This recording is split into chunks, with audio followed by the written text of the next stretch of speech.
नमस्कार दोस्तों, आप सभी का स्वागत है मेरे यूट्यूब चैनल पर। आज हम देखने वाले हैं मध्य प्रदेश के वनों का वर्गीकरण। हमने पिछली क्लासेस में कुछ क्लासेस कंप्लीट की है। जिन लोगों ने वो क्लासेस नहीं देखी है, प्लीज़ हमारी डिस्क्रिप्शन में प्लेलिस्ट की लिंक दे दूंगा। प्लेलिस्ट में जाके आप हमारी सारी क्लासेस चेक कीजिए, है ना। और अगर आपको कुछ भी डाउट आए तो प्लीज़ कमेंट बॉक्स आपके लिए खुला है। प्लीज़ हमारे चैनल को सपोर्ट कीजिए। और अगर आप नए हो तो प्लीज़ हमारे चैनल को लाइक कीजिए, सब्सक्राइब कीजिए और बेल नोटिफिकेशन ऑन कर लीजिए, जिससे क्या होगा कि हमारे जब फ्यूचर में लेटेस्ट वीडियो आएगी सबका पहला नोटिफिकेशन आपको उसका मिल जाएगा। चलिए स्टार्ट करते हैं हम आगे। और ये जो चैप्टर है मध्य प्रदेश के वनों का वर्गीकरण, ये वन हमारे आने वाले एग्जाम, जैसे एमपी पुलिस आने वाली है, पटवारी आने वाली है, आपकी एमपीपीएससी आने वाली है, उन सभी एग्जाम में ये बहुत हेल्पफुल रहेगा। आपसे अगर किसी भी बुक का आप एमसीक्यू उठा लीजिए, चैप्टर पढ़ने के बाद आपके क्वेश्चन बनने लगेंगे, लगभग 80% क्वेश्चन आपके बनने लगेंगे। ठीक है, तो ये चैप्टर बहुत इंपॉर्टेंट है, इसको ध्यान से समझिएगा और अपने दोस्तों के साथ शेयर कीजिए और ज़्यादा से ज़्यादा हमें चैनल को सपोर्ट कीजिएगा। सबसे पहले हम देख लेते हैं मध्य प्रदेश के वनों का जो क्लासिफिकेशन है, हमने 4 स्टेप में बांटा गया है उसको हमने। ठीक है, तो ये हम देख लेते हैं सबसे पहले कि इसका जो 4 पार्ट है देख लेते हैं। जलवायु के आधार पर हमने बांटा है इसको, क्लाइमेट के आधार पर जिसको बोलते हैं, प्रादेशिक आधार पर हमने बांटा है और प्रजाति के आधार पर हमने बांटा है और प्रशासनिक आधार पर हमने इसको बांटा है। अब ये जो 4 कैटेगरी, इन 4 कैटेगरियों को भी हमने 3 सब कैटेगरीज में बांटा है। 3 प्रकार की जो कैटेगरीज है उनमें हमने इसको बांटा है। अब जो जलवायु के जो आधार पर हमने 3 तरीके से जो बांटे हैं वो है उष्णकटिबंधीय पर्णपाती वन, उष्णकटिबंधीय अर्ध पर्णपाती वन और उष्णकटिबंधीय शुष्क पर्णपाती वन। ठीक है, ये 3 कैटेगरी जलवायु के आधार पर हो गई। इसके आधार पर भी 3 कैटेगरी है, इसके आधार पर भी 3 कैटेगरी है, इसके आधार पर भी 3 कैटेगरी। इन चारों कैटेगरीज के अंडर में 3-3 सब कैटेगरीज है। ठीक है, प्रादेशिक आधार पर देख लेते हैं। विंध्य कैमूर श्रेणी, सतपुड़ा मैकाल श्रेणी और मुरैना शिवपुर के पठार।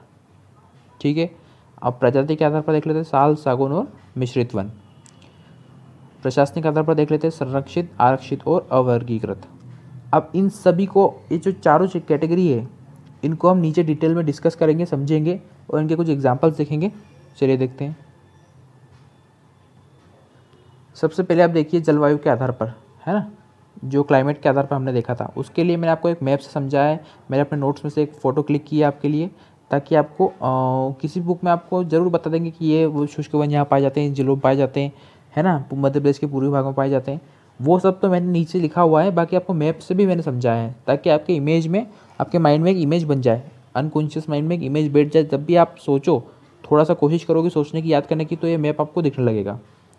सबसे पहले देखिए, शुष्क पर्णपाती वन जो होते हैं वो आपके 25 सेंटीमीटर से 75 सेंटीमीटर जो वर्षा होती है उन क्षेत्रों में ये शुष्क पर्णपाती वन पाए जाते हैं।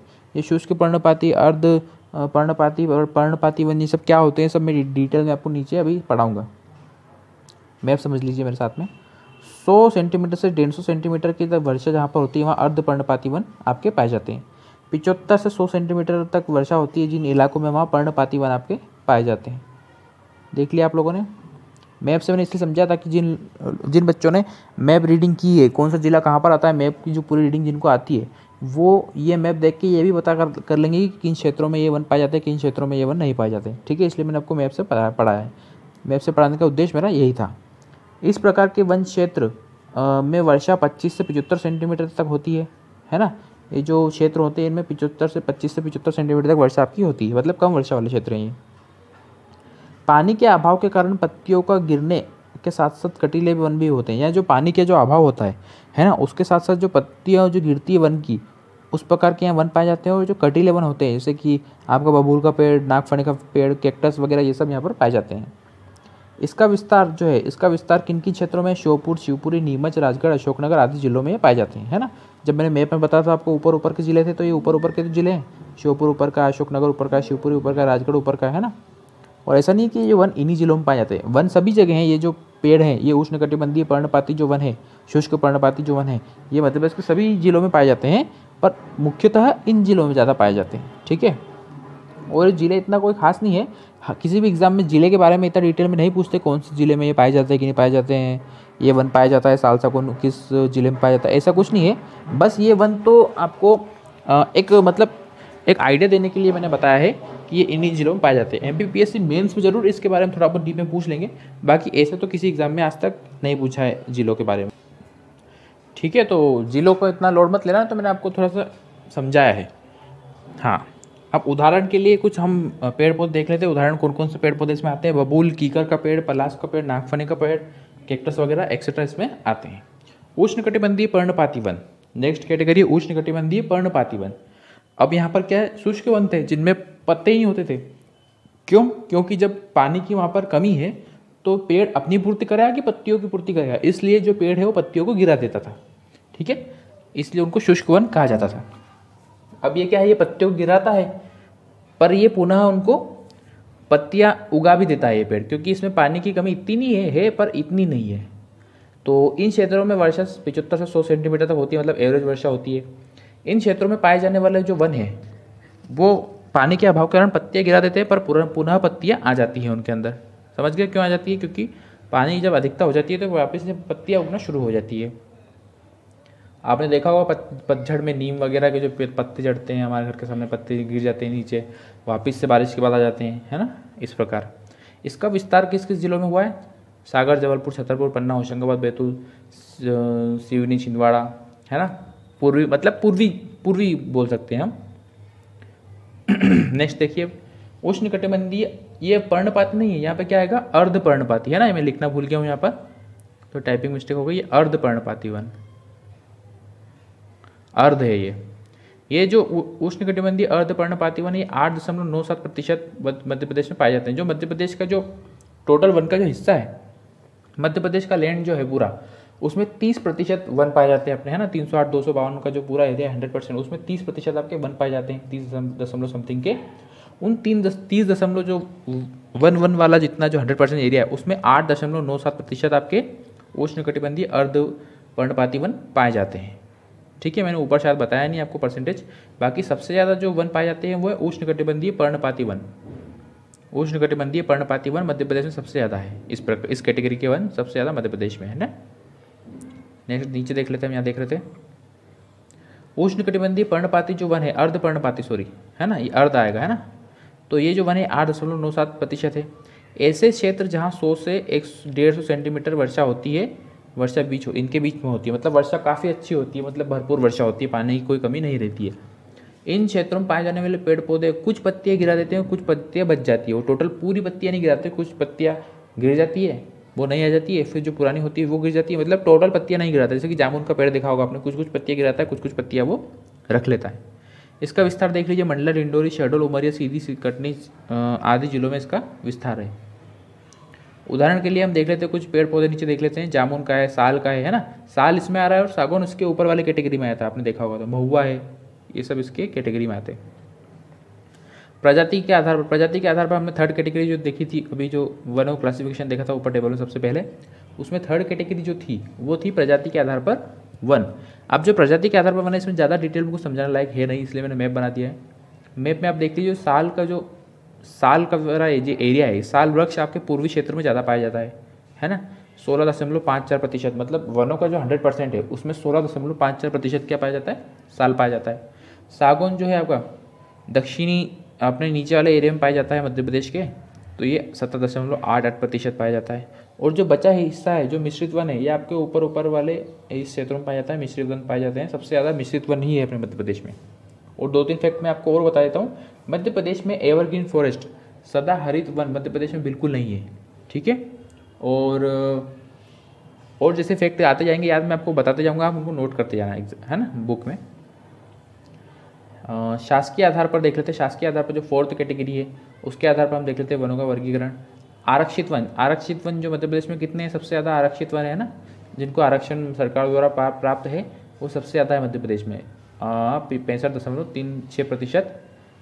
इसमें साफ साफ लिखा हुआ है कि जो सरकार द्वारा इसको आरक्षण सबसे ज़्यादा प्राप्त है, और ना तो इस वन में हम घूम सकते हैं, ना जा सकते हैं, ना आ सकते हैं, ना ही हमारे पशुओं को ले जा सकते हैं चरवाने के लिए, ना ही हम हमारी ज़रूरी उपयोगी चीज़ इसमें से ला सकते हैं। ठीक है, ये पूर्णतः प्रतिबंधित वाला क्षेत्र होता है सरकार द्वारा, है ना। यही मैंने इसमें लिखा है फैक्ट में, पहले फैक्ट में आप पढ़ लीजिए, जिसको लिखना लिख लीजिए। इस प्रकार वन सबसे ज़्यादा खंडवा जिले में पाए जाते हैं तथा सबसे कम छतरपुर जिले में पाए जाते हैं। ये फैक्ट थोड़ा याद रख लेना, क्योंकि यही फैक्ट इसका उल्टा वाइस वर्सा भी नीचे आएगा, है ना, नीचे वाले फैक्ट में आएगा अभी। मध्य प्रदेश में यह वन 61,886 वर्ग किलोमीटर में पाए जाते हैं, जो मध्य प्रदेश के वनों का 65.36% है। अपने आप में मतलब बहुत है ये। अब देख लीजिए नेक्स्ट कैटेगरी है संरक्षित वनों की। संरक्षित वन वो वन होते हैं जिनको सरकार द्वारा संरक्षण प्राप्त होता है। इसमें हम जा तो सकते हैं, पशुओं को भी ले जा सकते हैं चरवाने के लिए, और हमारी ज़रूरी उपयोगी चीज़ भी हम इसमें से ला सकते हैं, परंतु हम इसको नुकसान नहीं पहुंचा सकते। पता चला आपको लकड़ी की ज़रूरत है, आपने पूरा का पूरा हरा पेड़ काट दिया, है ना, बड़ा वाला हरा पेड़ एकदम जो जीवित पेड़ था आपने उसको काट दिया, ये सब चीज़ें अलाउ नहीं है वहाँ पर। मध्य प्रदेश में यह वन 31,098 वर्ग किलोमीटर में फैला हुआ है, जो मध्य प्रदेश के वनों का 32.84% है। इस प्रकार के वन सबसे ज़्यादा छतरपुर में पाए जाते हैं, सबसे कम खंडवा में। मैंने आपको अभी इसके पहले बोला था कि सबसे ये वाला पॉइंट याद रखना, मैंने ऐसे करके एरो बनाया था, क्यों बोला था, ताकि इसका उल्टा है, जस्ट उल्टा है। वो वाले जो वन थे वो खंडवा में ज़्यादा पाए जाते थे, छतरपुर में कम पाए जाते थे। अब ये जो वन है संरक्षित वाले, ये छतरपुर में सबसे ज़्यादा पाए जाते हैं और खंडवा में सबसे कम पाए जाते हैं। नेक्स्ट कैटेगरी देख लीजिए अवर्गीकृत वन। ये वन वैसी कैटेगरी है जो आपके कुछ घर के सामने खड़े हैं, कुछ खेत में खड़े हैं, कुछ जंगल में खड़े हैं, मतलब जो जिनको ना तो आरक्षित में आते हैं ना संरक्षित में आते हैं, है ना, ये वे वाला कैटेगरी है। अब आपका जो अब वन है, जो मध्य प्रदेश एकमात्र ऐसा जिला बना है जो सबसे पहले जो 100% वनों का इसने राष्ट्रीयकरण कर दिया है।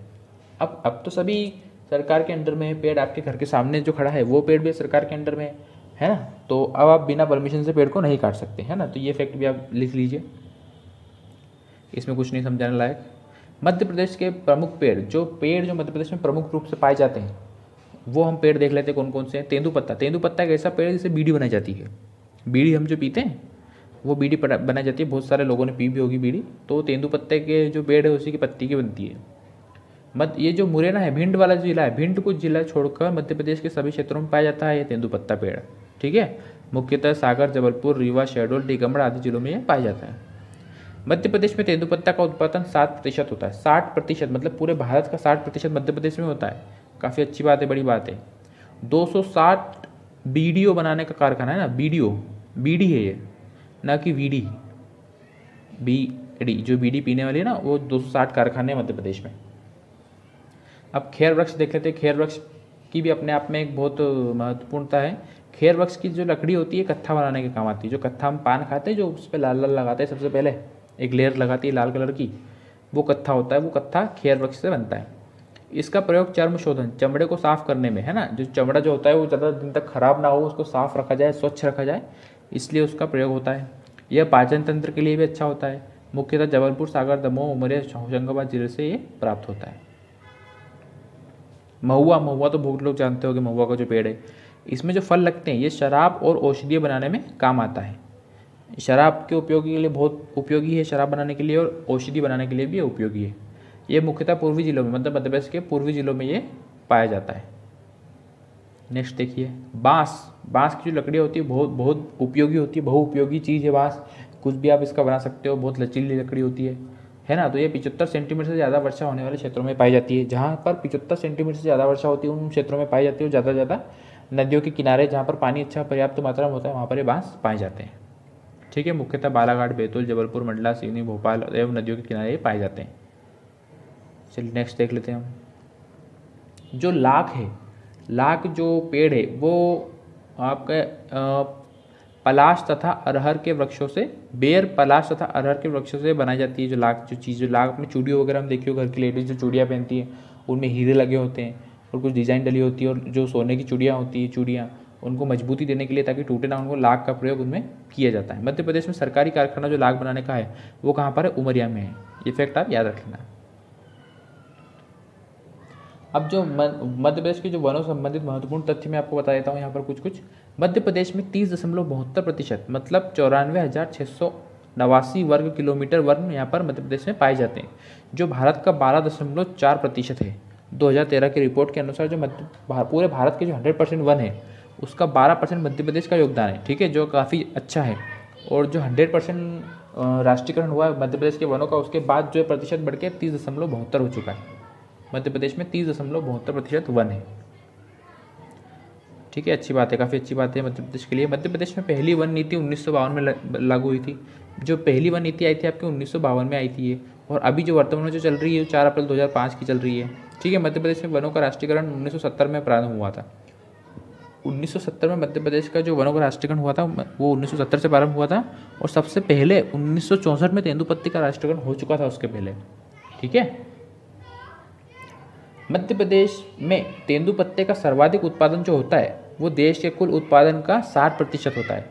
मतलब ये सोच लीजिए आप कि जो पूरे भारत में जितना तेंदुपत्ते का मतलब उत्पादन होता है वो सबसे ज़्यादा मध्य प्रदेश में 60%, तो मध्य प्रदेश का योगदान है पूरे भारत में। ठीक है। अब लाख उत्पादन में मध्य प्रदेश का दूसरा स्थान है। लाख जो है चीज़ है उसमें मध्य प्रदेश का उत्पादन का दूसरा स्थान है मध्य प्रदेश का। ठीक है।